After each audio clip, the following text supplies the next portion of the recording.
I'm honored to be on the first official new recording studio session here. Yeah, oh, I'm happy to have you on, man. I'm looking. I mean, I always enjoyed these recording sessions and these episodes, but I'm even more excited that gets to be one of the first ones, like one of the first recording sessions for in the new house for the show. So I'm excited. But yeah, let's dive into this one, man. This episode, I'm going to say it. I think it's out of the four, the first three, and then this is the fourth one. Out of the four we've covered, I think this might be the best one. Yeah, I think so too. For lots of different reasons that I think will become clear as we talk about it. But yeah, I even messaged you before we started recording that I found myself just watching Hmm. by the second half of the episode instead of taking notes. I was just actually enjoying myself. And that's a rare occurrence for this show, listeners. Dex and I have discovered that the Super Mario Super Show is endlessly watchable, and the Zelda cartoon is very hard to enjoy continuing watching, at least for me. Yeah, it's a little inconsistent in quality. Yeah, yeah. So we are talking about, like I said before, episode 4, Kiss and Tell. It was written by Phil Harnage, who also wrote the second episode, Cold Spells. It released on September 29th, 1989. And the bonus segment that we did not get, in at least on the online version, is Mommy's Curse. I have no idea what that actually is. Oh, because it's a live action Mario and Luigi segment, excuse me. Luigi accidentally turns himself into a zombie, and Elvira must restore him to normal. Nice celebrity inclusion there. I'm I, I'm gonna try to find like the videos of this. Hold on, I'm just gonna do a quick, on YouTube, Mario Mommy's Curse. If I just search Mario Mommy's Curse, it's there. You can find it. Okay. I'm afraid Um, to search that on Google. And in fact, someone uploaded the entirety of the Kiss and Tell and Mommy's Curse on YouTube as well. All right. Well, we'll talk about the Zelda episode, and listeners, this is our promise to you. If we have time, we will quick watch the 4-minute segment of the Mommy's Curse and break it down if we have time. So let's get into this episode, Dex. This episode it's something. It begins with Princess Zelda riding her horse, being a little peeved. She's a little salty because Link has decided to sleep in and not go on a morning horse ride with her. And then all of a sudden, she hears a scream off in the distance. And she goes, well, Link's going to be disappointed now. He loves to be the hero. And then she comes across this beautiful woman. And he's like, oh, he's going to be extra disappointed. He loves beautiful women. Did you at first, like when I was first watching this, as Zelda is monologuing to herself, she pulls fruit out of a bag, like she's carrying a basket of fruit that I'm Mhm. guessing she's gone out to gather. And she takes a bite out of an apple, and that's when the scream happens. And I was like, is that apple alive? Is she, ah! Like when she bites into it, the timing of the scream kind of I timed with honestly apple. never thought of that at all, not even in the slightest. Yeah, for some reason, like it was muffled, which made it sound like it was in the distance. But I was at first like, wait a second, is she eating sentient fruit? I did not take it that way, but it would be kind of funny if she was. I was actually expecting it to be like the whole poison apple type of thing, like what was going to happen here. With like, was that apple cursed? Turns out the apple is not cursed, though a curse does come into play in just a moment. But Zelda rushes to the rescue of this damsel in distress, who's fighting a 3-headed dragon. What's the name of the 3-headed dragon? I know they actually named it based off the Zelda game. Gleeok. Gleeok. Thank you. Gleeok is the name, and it is now more common knowledge now because they incorporated Gleeok in the Tears of the Kingdom recently. Oh, see, I have yet to really earnestly play Tears of the Kingdom. I've logged a few hours into it, but I'm a few hours in Tears of the Kingdom is like 5 minutes in the first 5 minutes of a platformer. Like there's it's such a long game. You're barely even into it at that point.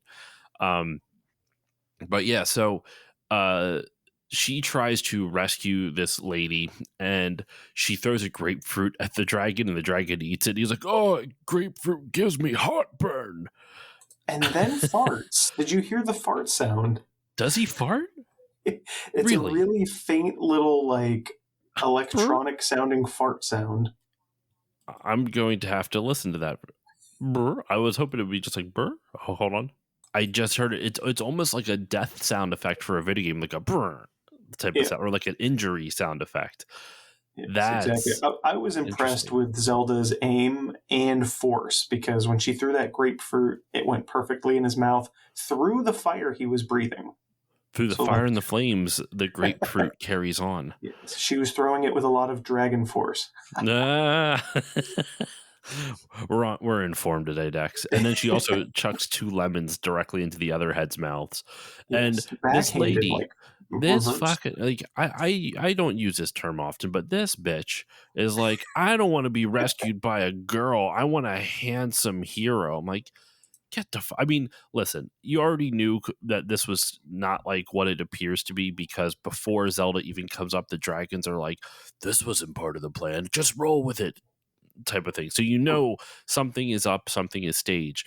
But even so, it kind of just annoyed me. I'm you you can't even pretend to be grateful that someone saved you, even though I understand that was not the plan. Like, come on, man. Now, Well, that's also they totally missed out because when the damsel says that, like, oh, I wasn't expecting you, that was perfect for Zelda to say, well, excuse me, princess. Like, that would have been a yo, you're perfect right. opportunity. She says, well, Absolutely. pardon me, or something like that. And I was like, ah, oh, such a missed opportunity. Now, does this damsel in distress look like a cartoon version of Drew Barrymore?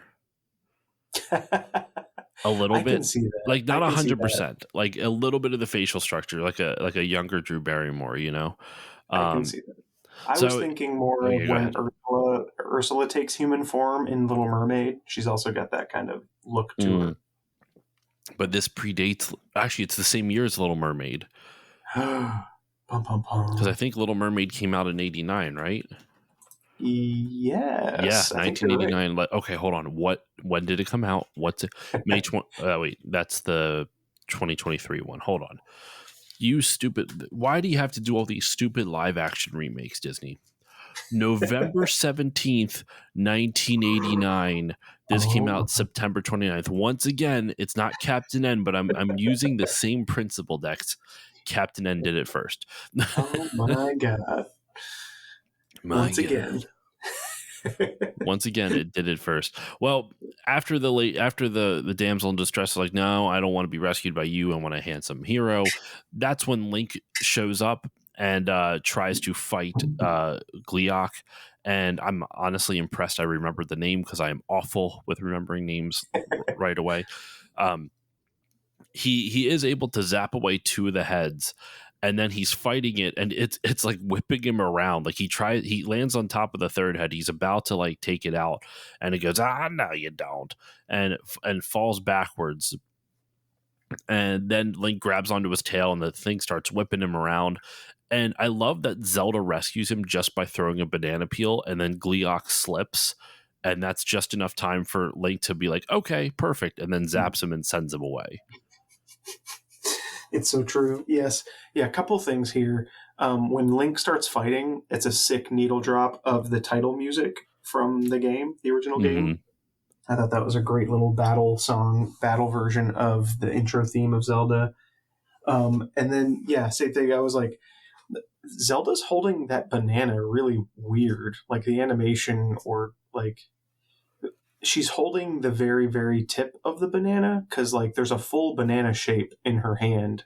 So, like, is she holding onto the stem? It was really awkward. But yeah, like you said, banana peel, and Gleok slips on it, and as he's dying, he's like, "Oh well, I did my part." I love how he's so at peace with it. It's because they know they're just going to end up back in the evil jar, and then they can Yes. just come out again. You have every time that phrase comes up, every time you say evil jar, you have to say it that way.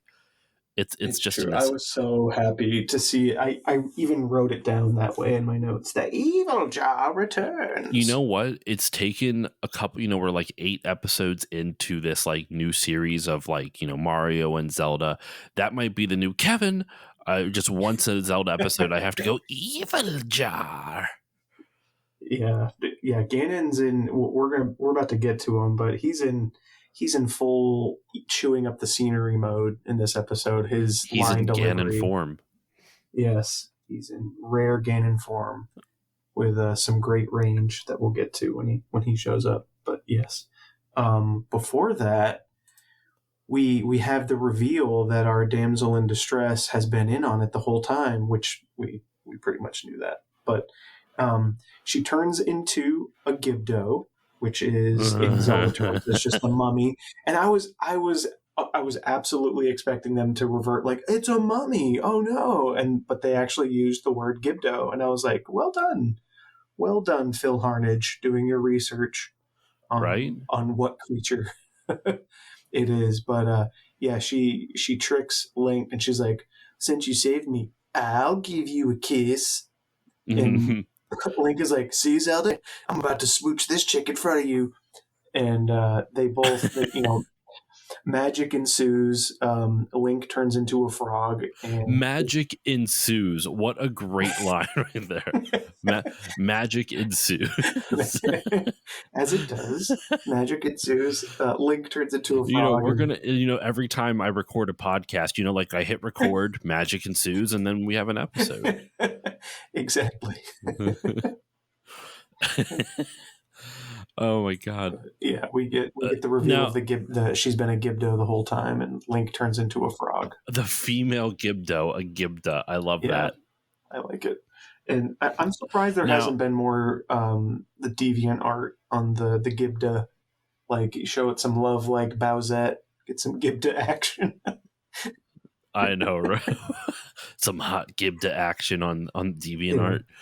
I'm sure now that we put that out into the universe, someone's going to send some to us. Either they're going to make it, or they're going to be like, "Hey, this actually already exists," and then we're going to regret ever making the It's true. joke. Now, at 5 minutes and 16 seconds, I don't know if this should be the thumbnail, but it's definitely in contention for me. It's Link and the Gibda holding each other right after the kiss, but Link hasn't realized he's kissed a mummy, or dun dun dun, that he's turned into a frog because of the kiss. And it's just so funny seeing them like hold each other like lovingly, and then like looking back, be like, "You see this, Zelda?" Yeah, the Gibda is just grinning menacingly as well. Yeah. It's so good. But Link realizes that he has been turned into a frog. He pushes the Gibda away, and Zelda, comes in and saves him once again. Pushes Frog Link out of the lake, out of the way, Flink, as it were. We're gonna call him Flink. Frunk. And before she pushes him away though to like save him from the Gibda, he tries to grab his sword. And dude, I hated this because I'm like, what do you mean you can't grab your sword? Like, I understand you only have 4 fingers now instead of 5, but like, I don't like, you still look like you have opposable thumbs. His excuse is, my hands, they're all weird. I mean, if that was, I have so many jokes hand related jokes I could make about hands feeling weird, but just seem a little bit too gross at the time. So we're just not going to go there right now. Yeah. But instead, I'm a Zelda stranger. Anyway. unravels the Gibda instead for us. Classic cartoon fashion. Mm-hmm. And then she just disappears into the ether. Like once she's unraveled, the corporeal body that she did have, it wasn't actually there to begin with. It's just empty. It's just empty bandages. Yeah. And then so Gleeok and the Gibda end up back in the evil jar. Ganon says this is all part of his plan. He's going to but you don't know 100% what his plan is. It's kind of silly at first. But it cuts back to Flink and Zelda at a pond, and that's when Zelda shows Flink that he's now a frog. And it's actually kind of a touching moment. And it's actually kind of a touching moment in that he's like, now I can't, Link's so distraught. He's like, I can't show my face anywhere. And Zelda's like, Link, I'll always be your friend. And he goes, thank you, Zelda. And it's like one of the few genuine moments between the two. But once again, it has to be ruined because at 6 minutes and 48 seconds, you see Link's hand, kind of in that same Arthur pose, the meme of the Arthur Making pose. the fist. Making a fist. I'm like, you can grab your goddamn sword. You have a thumb there. There's a thumb. It's not like I'm interpreting it wrong, like, because you could make the argument in the other shot that he has got 4 fingers and you don't know if one of them can actually work as a thumb. No, he's got 4 goddamn thumbs. And listen, I'm not saying he would be a great swordsman with now that he's missing a finger. He might have to make some adjustments. That's okay. But all he has to fucking do is still zap people. Like, it's not like it's going to be able to stop him from aiming. He just might not swing it as efficiently as before. Yeah, no, absolutely. And the big thing I took away there was Link getting friend zoned too. Like, I'm ugly. No one's going to kiss me now. And she's like, it's all right.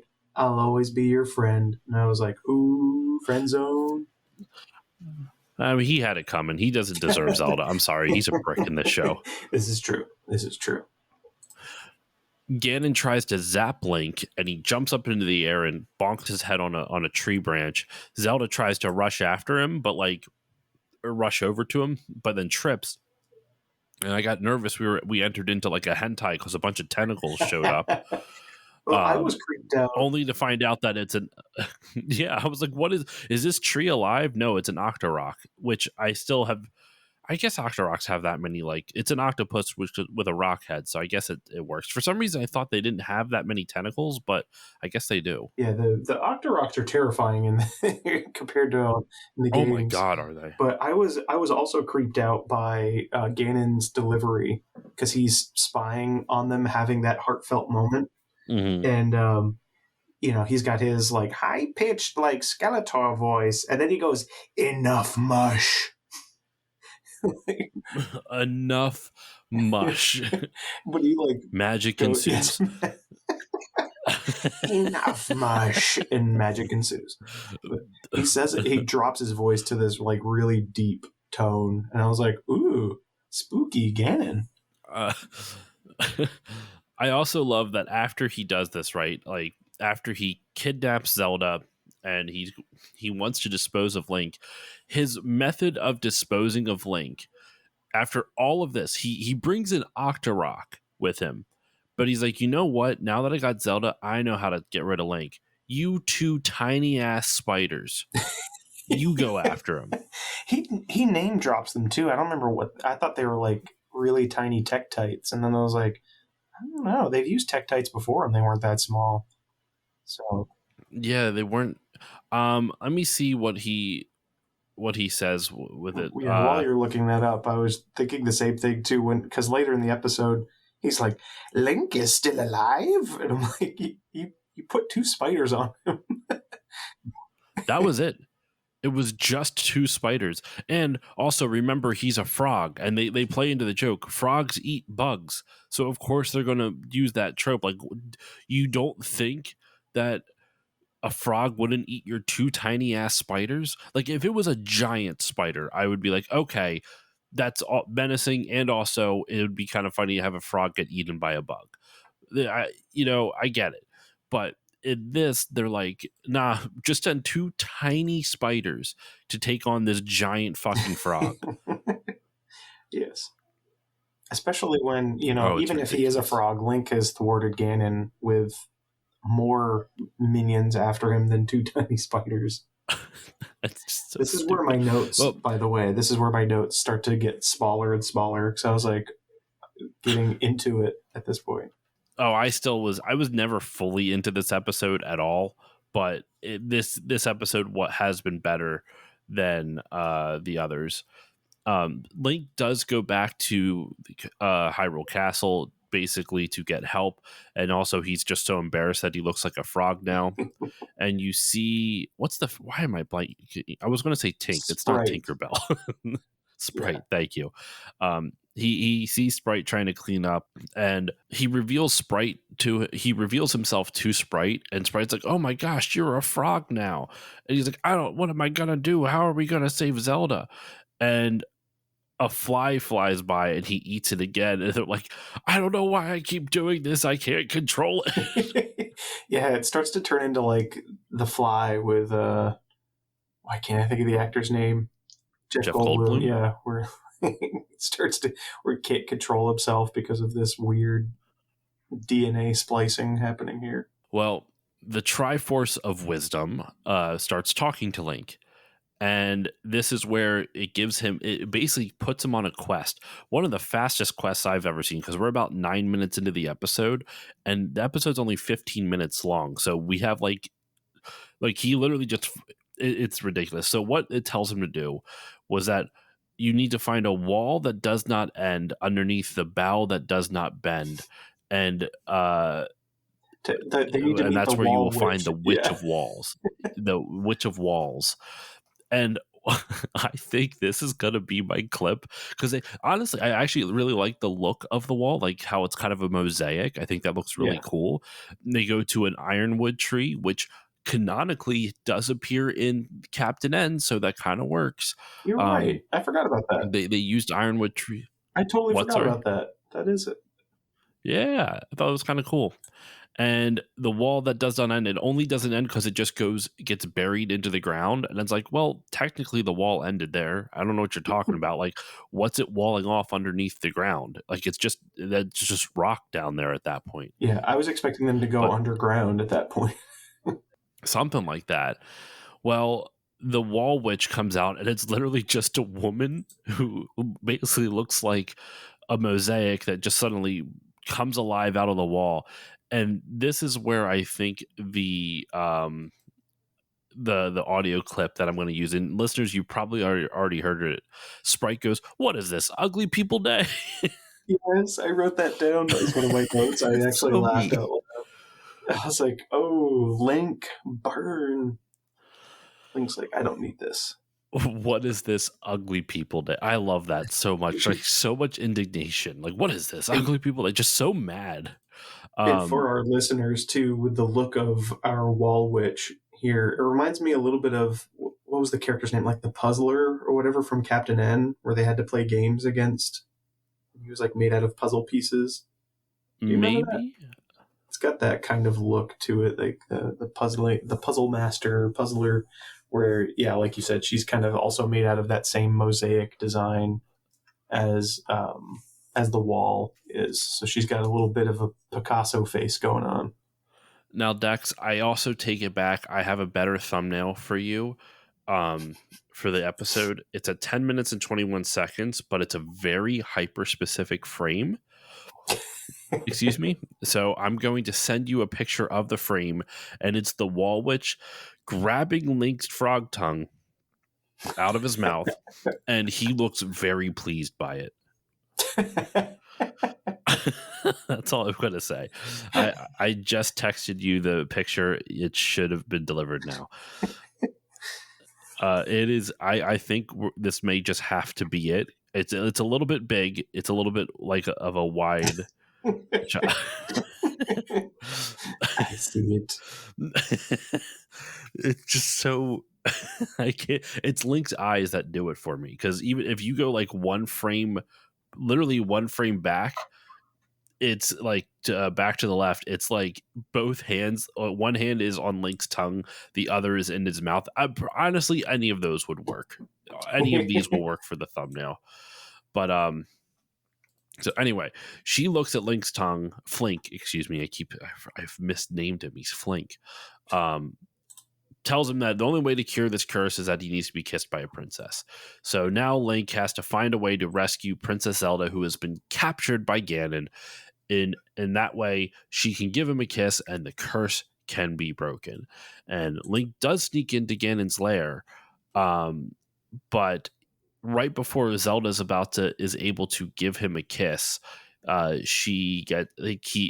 shows up and thwarts it for a little bit. But Dex, I want to throw it over to you. And there's some other fun stuff that happened in between the Wall Witch and this. But anything you want to talk about with the Wall Witch? Because I feel like I kind of blew through that real quick. No. I'm still laughing at that screenshot. But I'm trying to think of, like, because when the Wall Witch goes back into the wall, like, her face disappears and stuff. Like, I'm just trying to figure out if the Wall Witch is like a genie. Does she just get to live her life inside the wall?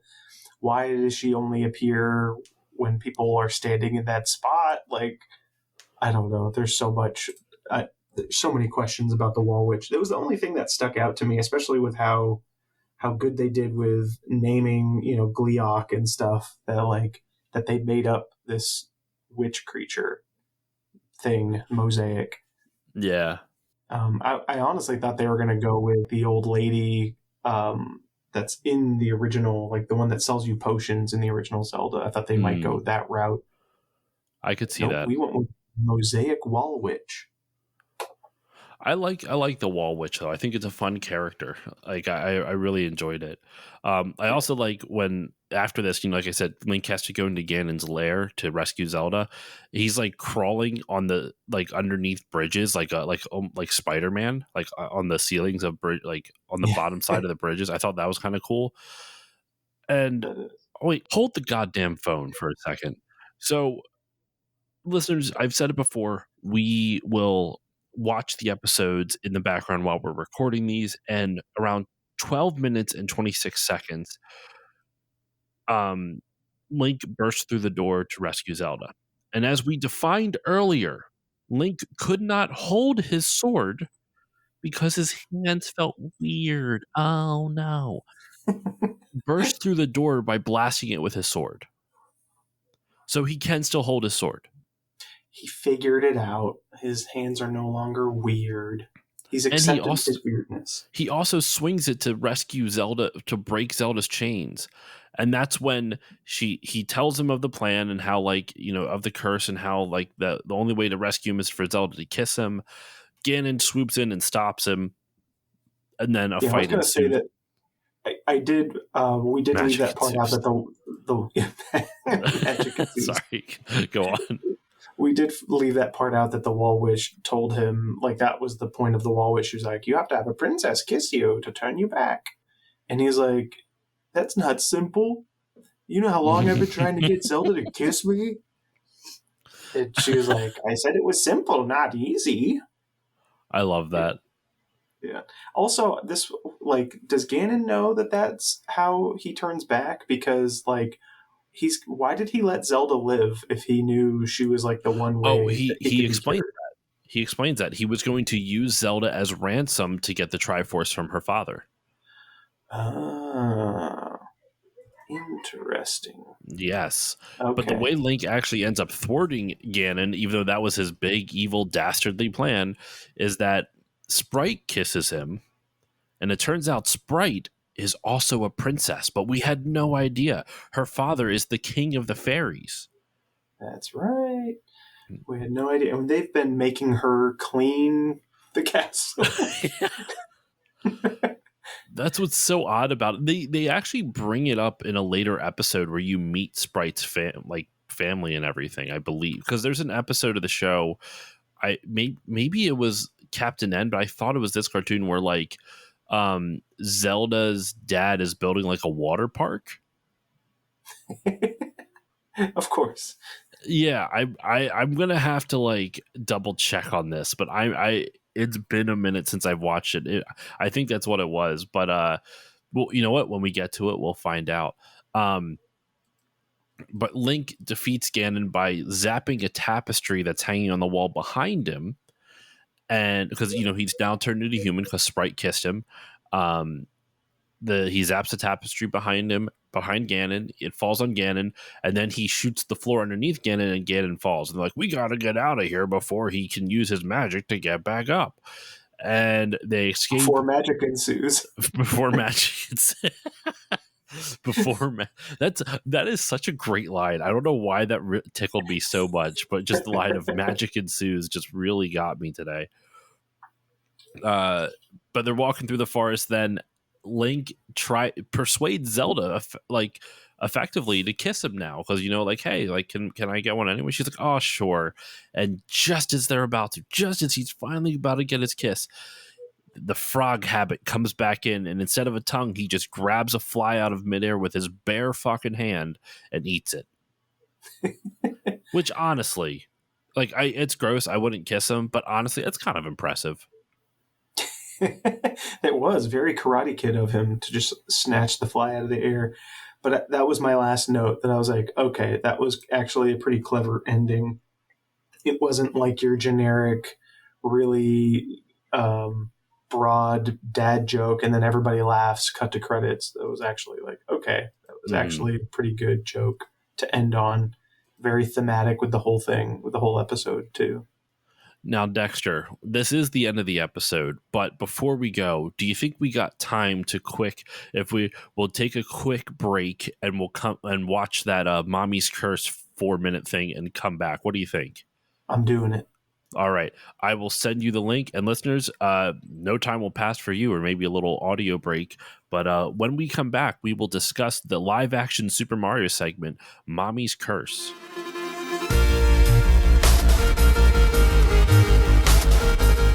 All right, listeners, we are back from our little break. We watched the 4-minute and 35-second video, and I'm going to be honest with you, Dex, that was better than the entirety of the 15-minute Zelda cartoon. Oh, yes. Pure cinema. That was the dumbest thing I think I've seen in a long time. Yeah, no, that was something. I think it broke me. I think that broke me. This would have been great. So if you're still in the Halloween mood, listeners, this was a good little Halloween segment. It came out late September, I guess. So I guess it was a little early. It would have been. So this is just real quick. Let's just go over the basic premise of this real quick, and then we can just talk about some of the most insane moments. So Luigi's trying to make his mama's meatball and zucchini recipe. He's asking Mario to read him the ingredients because he doesn't have it in front of him. Mario reads him the ingredients from the book of curses, and what he ends up getting Luigi to make after Luigi tastes it is this, like, I forget exactly what it's called. It's like some type of stew. Yeah, and turn him into a zombie. It turns him into a zombie. Mario doesn't want to help Luigi at the time because he is watching Elvira on TV. And then right when Luigi turns into a zombie, he calls Elvira because she's taking phone calls live on her TV show. And he just calls for help. And then it has a commercial break. It cuts back. Elvira's there, and she's trying to help him reverse the curse. But all of her stuff doesn't work. She tries it one time, it turns him into a mummy. Then she tries a rap spell, and it turns him into a werewolf. And then there's a commercial break, and it cuts back, and now they're shaving him. And the spell that actually works is they repeat, the rain in Spain stays mainly on the plain, and it fucking works. And it turns Luigi back. It becomes My Fair Lady. So for all you musical buffs out there, it's the scene in My Fair Lady where they're trying to get to break her accent, her very thick British accent, so that it's a more regal British accent. Oh, okay. And that's the song that they sing, and she's magically able to speak with a different accent after the song. So that's kind of what they were going for. It's so fucking funny. And then they change him back, and then Mario takes a sip of it, and he goes, "Oh no!" And then the episode ends. I was trying to figure out why he took a sip. Did he say anything about being hungry? Like, or that worked up an appetite? Like, that would have made more sense if he was like, that worked up an appetite, and forgot that it was the zombie curse juice. That's the story of it. But Dex, I want to throw it over to you. What are some jokes and lines and things that happened that just stuck out to you during this little short?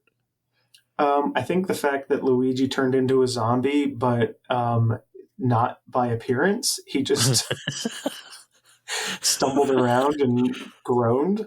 Well, and why, while that's happening, if you notice, while Mario's on the phone with Elvira and Luigi's in the background, he's just going, "Ah, ah," he's like throwing random things into the air.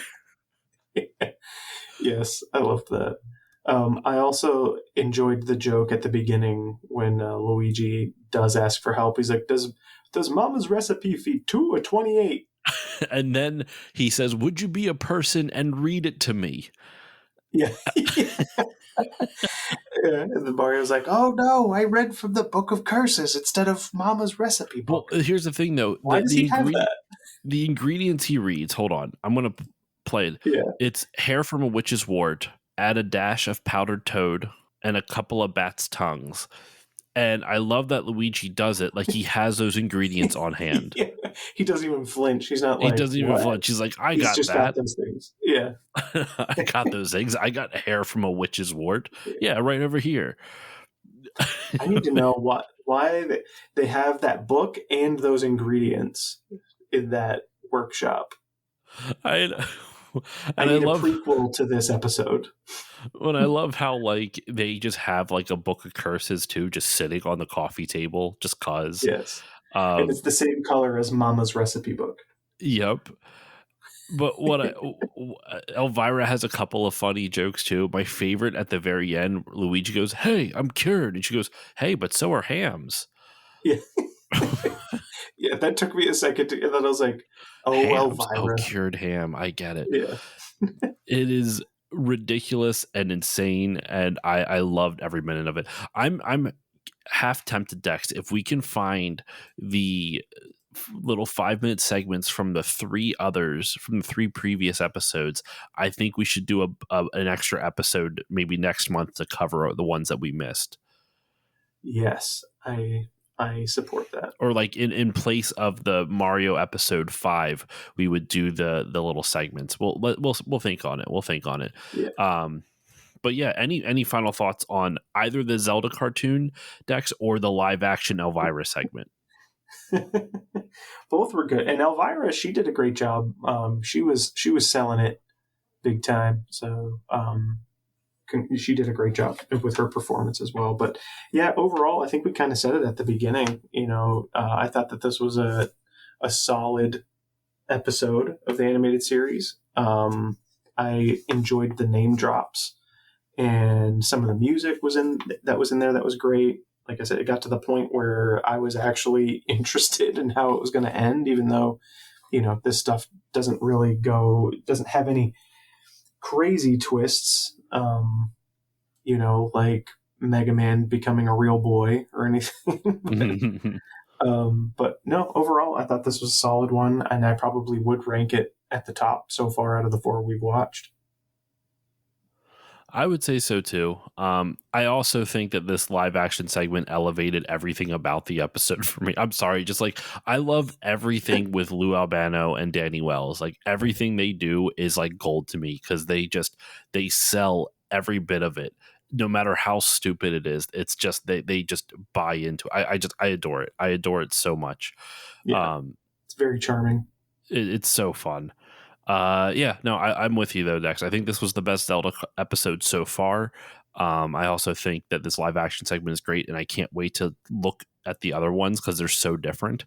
But yeah, so that should do it for this episode, my friend. I think it's a good spot to close it out. Thank you once again for joining me, Dex. Always a pleasure having you on. And as usual, my friend, where can the good people find you online, and what would you like to promote? Awesome. Yeah, you can find me online. Facebook or Twitter or Blue Sky or any of the Instagram as just my normal name, Dexter Morrill, DexterMorrill. I'm usually on there sharing video game stuff, video game history stuff, some of my drawings, some of my students' drawings. I guess if you want to follow more of what I do. I'm also the cover artist for Old School Gamer magazine. So I've been working on one of those lately, but you can check them out. All the cover art for the last gosh, 2 years now, 2 or 3 years now, is some of mine. So you can check that out. Other than that, stop by, say hi, tell me if Gibda Deviant art exists, and we'll have some fun. Hopefully not with the Gib the Deviant art, but we'll see. Magic will ensue. That's so funny. All right. Well, as usual for myself, listeners, you can follow me on Facebook, Twitter, Instagram. Twitter, I'm really like I'm still on there, but I'm not really active so much on there anymore. I'm really kind of trying to get off of that place. But you can find me on Facebook, Threads, Blue Sky, Instagram, Twitch at Still Loading Pod, and all those locations.